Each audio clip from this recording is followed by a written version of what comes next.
What's up, everybody? Welcome back. We're here with some more NFL DFS picks and lineup advice. This time for the single game showdown slate on DraftKings and FanDuel. Thursday night football, Baltimore Ravens, Cincinnati Bengals. Welcome. I'm Brian Jester, co-founder here at Occupy Fantasy, single game $1 million winner. Here to give you the strategies and picks and tips you need for tonight's game.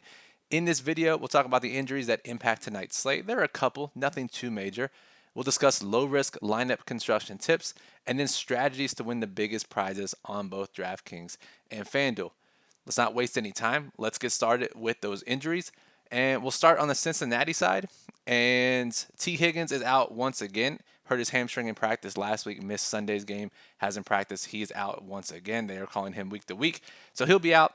And then their wide receiver 4, let's scroll down, let's find him. Yosevich, their rookie receiver, big preseason guy. We played him a bunch in preseason DFS. He is out as well. He ran 12 routes last week, so it opens up a few snaps for the back end of their receiving room. And I think those routes will be occupied by rookie Charlie Jones, who's been on the injured reserve for a while with a thumb injury and has only ran 3 routes in his career so far. Mostly was playing on special teams to start the year. But he likely slides into that wide receiver 4 role tonight. We'll know for sure by 4 p.m. Eastern if he's activated from injured reserve. They thought, and they being the beat reporters, thought he would be activated last week. So I'd have to think he's activated tonight. But let's monitor just in case. His minimum price will be the wide receiver 4 tonight if he is indeed active.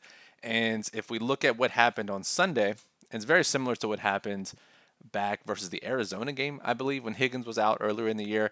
And all 3 of the main Cincinnati wide receivers, Chase, Boyd, and Trenton Irwin at 4,400, ran 40 plus routes on Sunday. We could expect that once again. So lots of 3 wide receiver sets, lots of routes run for all 3 of the guys without Higgins in the lineup. Now on Baltimore side, no major player pool injuries to discuss, but they are going to be without offensive tackle Ronnie Stanley, who's been in and out of the lineup at times. So it's not a major loss. He's a great player, but they have dealt with it in the past. Certainly knocks their offense a little bit. Marlon Humphrey, perhaps the more impactful injury, their starting corner, one of their best defensive players. He is doubtful, not expected to play with that calf issue.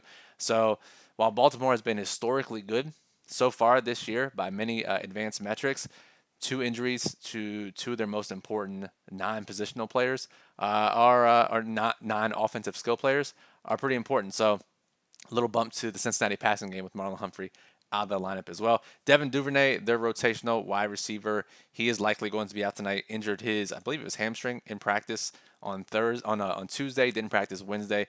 Officially listed as questionable. He's only playing a couple snaps per game, so really only important for those of you building in 150 liners for the largest contest on both sides. All right, let's now discuss low risk contests, 50-50s, double ups, head to heads. Just have to beat half the field to double your money. We've talked about this many times throughout our videos. If you've read our showdown guide, you know the deal. Play both quarterbacks, try to fit both running backs from both teams. If it is clear who is getting the workload, play any obvious values. So let's think about that at a high level as we build a low risk lineup for tonight. So if we try to play both quarterbacks, both running backs, and let's start with Lamar Jackson, who we expect to be the most popular captain and MVP tonight despite his recent struggles. And we'll talk about this as we get to the high risk section as well, but hasn't eclipsed more than 15.02 DraftKings points in each of his last 3 games. But still, when he's on a showdown slate, he's going to be popular, and he's a quarterback with rushing potential. So either way, Lamar Jackson, and then we play Joe Burrow. Let's try to get it in the flex instead of trying to play multiple captains. All right, Joe Burrow, Joe Mixon, starting running back, dominating opportunities for the Bengals backfield despite not really putting much in the box score. But when you look at low risk contests and he's basically putting up 10 plus points per game, that is great for a contest where you just have to beat half the field. Now, the Baltimore running back situation is where it gets tricky. They are rotating these guys. Keaton Mitchell obviously has impressed and burst onto the scene for Baltimore. We see 13 points last week, 23 points a week ago. That's despite just playing 27 combined snaps in the 2 games. Really is the mid-Atlantic version of Devon Achane from Miami. So, but still, playing 10 to 15 snaps per game is not a guy you want to play at an elevated price tag in low risk contests, high risk contests, sure, we'll discuss that.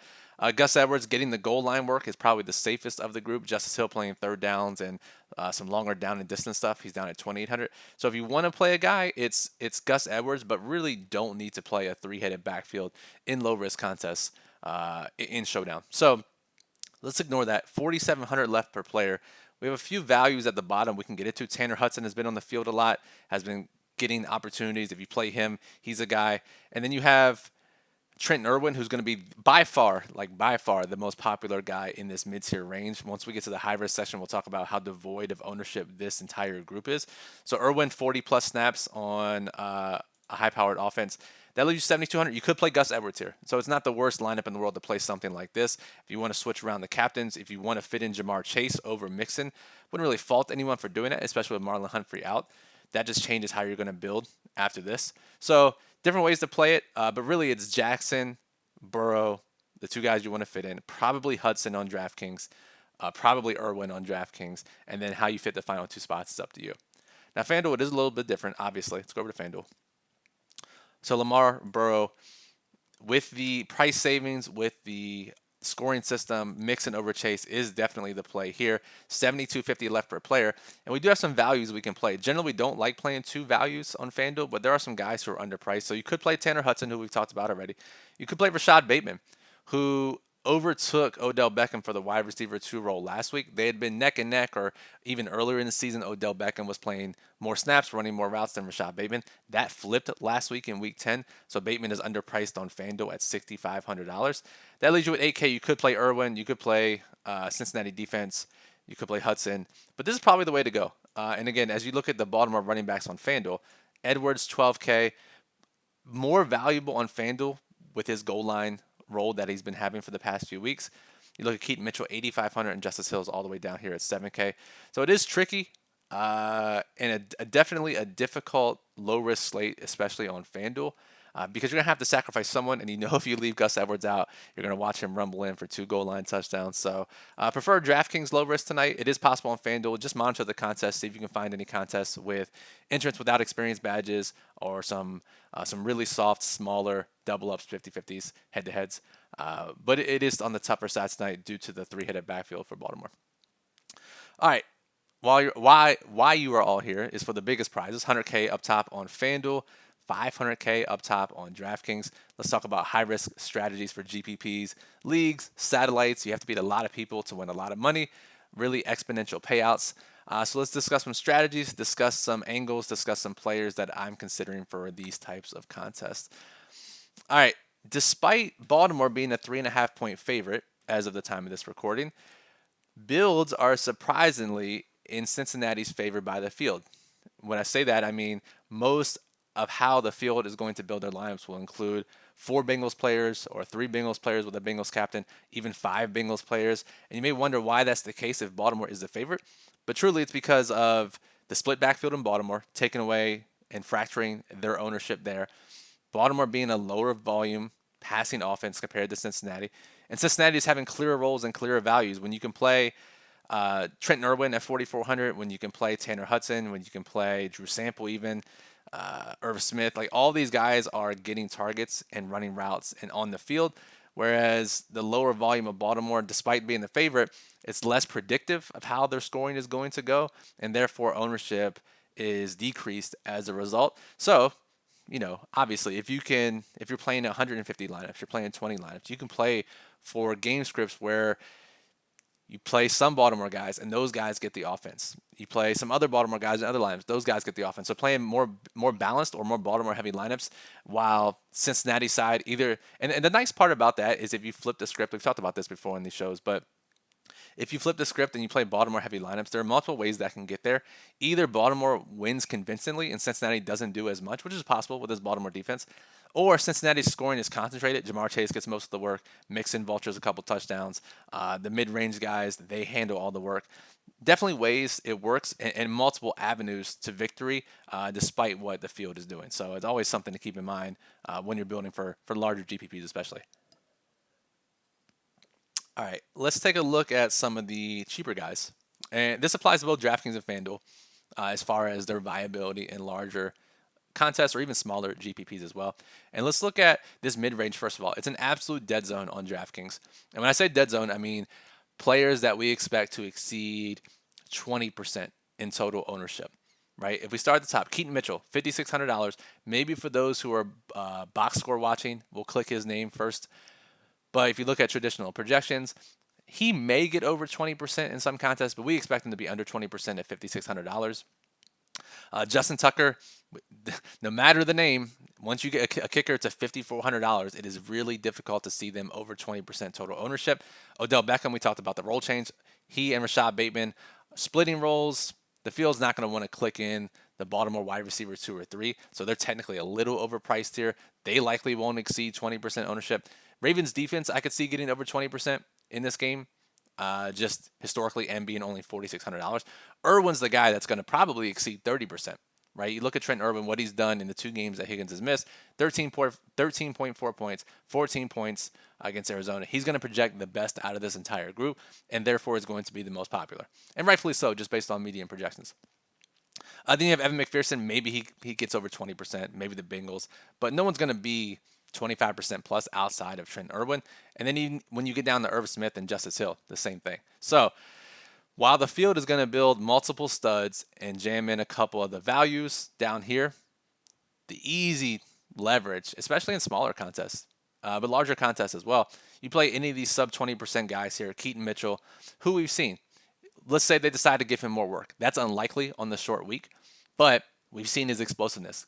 We've seen him score 13 plus points in back-to-back games despite only seeing the field for 13 or 14 snaps. So Keaton Mitchell, certainly probably the highest upside guy of the group to think about. Tucker, the kickers and defenses obviously are great leverage plays in any showdown format. Bateman, we like over Beckham based on the role change last week. And then as you scroll down further, we'll get to these guys here in a second.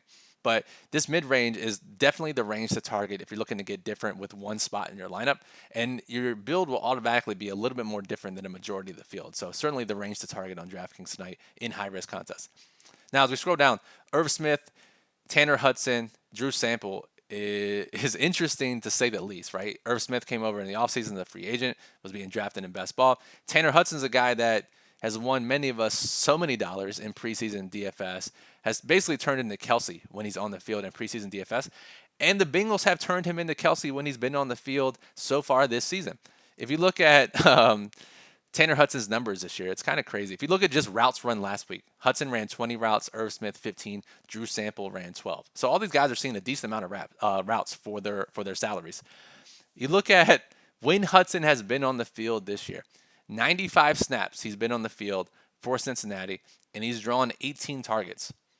That's basically a target every 5 snaps, which is insane for any position, let alone tight end.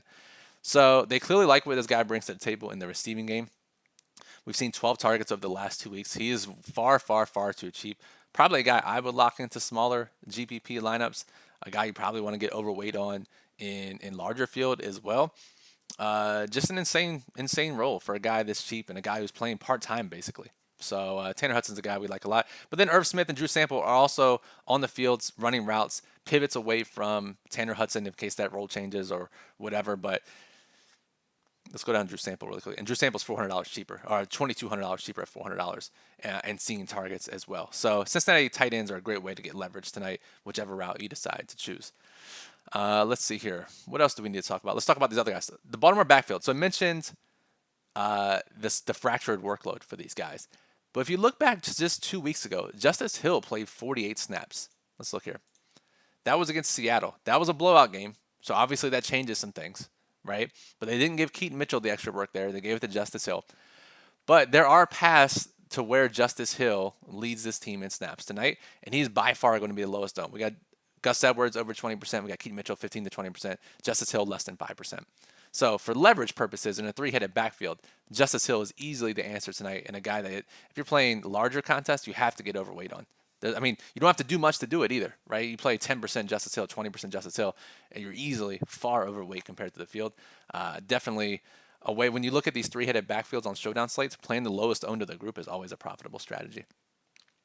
Let's talk about Lamar Jackson for a second as we transition to the final section here and we look at captains and MVPs. The traditional projections and most projection systems that you look at far outweigh Chase, Jackson, Burrow compared to the rest of the group. So as a result, these guys, Chase, Jackson, Burrow, are going to get the vast majority of captain ownership and especially MVP ownership over on FanDuel. Let's go over to FanDuel for a sec. But yeah, Lamar, Burrow, Chase, as the three highest priced guys, are going to get 75, 80%, 90% of the total MVP ownership, especially in smaller contests.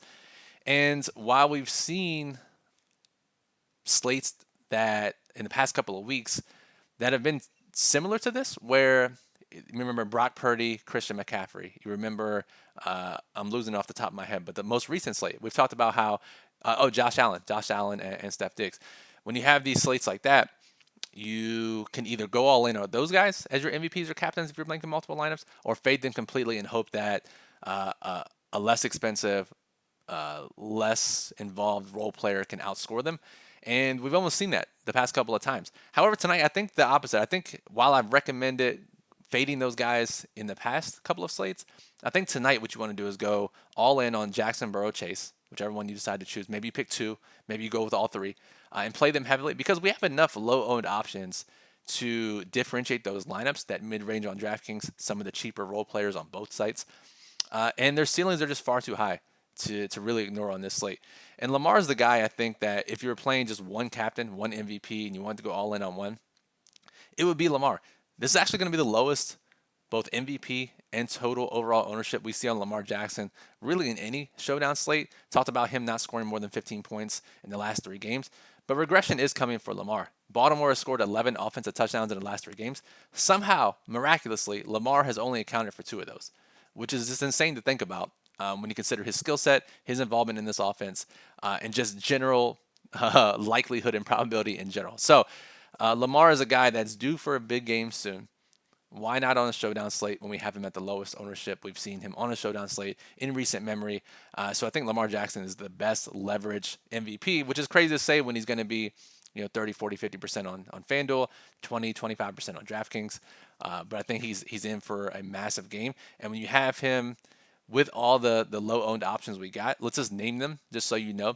These are guys you can use to differentiate your popular MVP and captain lineups tonight in all contest size, in all high-risk contests. Let's just go from top to bottom. Guys we expect to be less than 20% owned or less than 5% owned, right? Let's see. So we got Keaton Mitchell, Justin Tucker on DraftKings. I think Tucker will be over 20% on FanDuel. Odell, Bateman, McPherson, Bengals, Irv Smith, Justice Hill. Tanner Hudson in smaller GPPs probably gets over 20%, but he's going to teeter around that mark in the largest contest. Nelson Aguilar, always good for a couple deep balls per game as the wide receiver 4. Maybe gets an extra snap or 2 with Duvernay out of the lineup, likely. Drew Sample, we've talked about. Travion Williams, the number 2 running back for Cincinnati, 14 snaps last week. Most of his snaps are of the passing game variety, third downs, long down and distance. Of his 14 snaps last week, 12 were routes run. So while not getting targets, he is running routes. He's only $200, less than 20% owned. Anybody else we want to talk about? Charlie Jones, rookie wide receiver, making his return off injured reserve tonight. And I think that's it. The other one that we have to always consider, especially if you're playing 20 or 150 lineups, is Isaiah Likely. $600. We have him under 5% owned because when Mark Andrews is healthy, he's not getting targets, and rightfully so. But we've seen it many times, not many times, at least once. We've seen it at least once, where Mark Andrews goes down mid-game and Likely becomes an absolute smash play that you have to have at lower ownership. So when Baltimore is playing a showdown slate and you're making multiple lineups, you always have to include Isaiah Likely in your player pool, get overweight on him, because in the rare case that they blow out or Andrews goes down to injury, Likely is just going to absolutely smash. And at $600 and less than 10%, a guy that is an easy differentiator, especially in Lamar lineups. It really makes a ton of sense. But again, that's for the largest contest only. All right, that'll do it for this video. Go ahead and rewind back and watch it again if you don't remember all of the strategies and tips for this particular slate. Our daily plug will be out later this afternoon. If you're watching this afternoon, it probably is already out. Top plays ranked for contest type and site. overall slate notes, lineup construction tips for specific contests on both FanDuel and DraftKings. Basically, an entire roadmap, goes way more in depth than I can in this 15 or 20-minute video. So make sure you go read that at OccupyFantasy.com.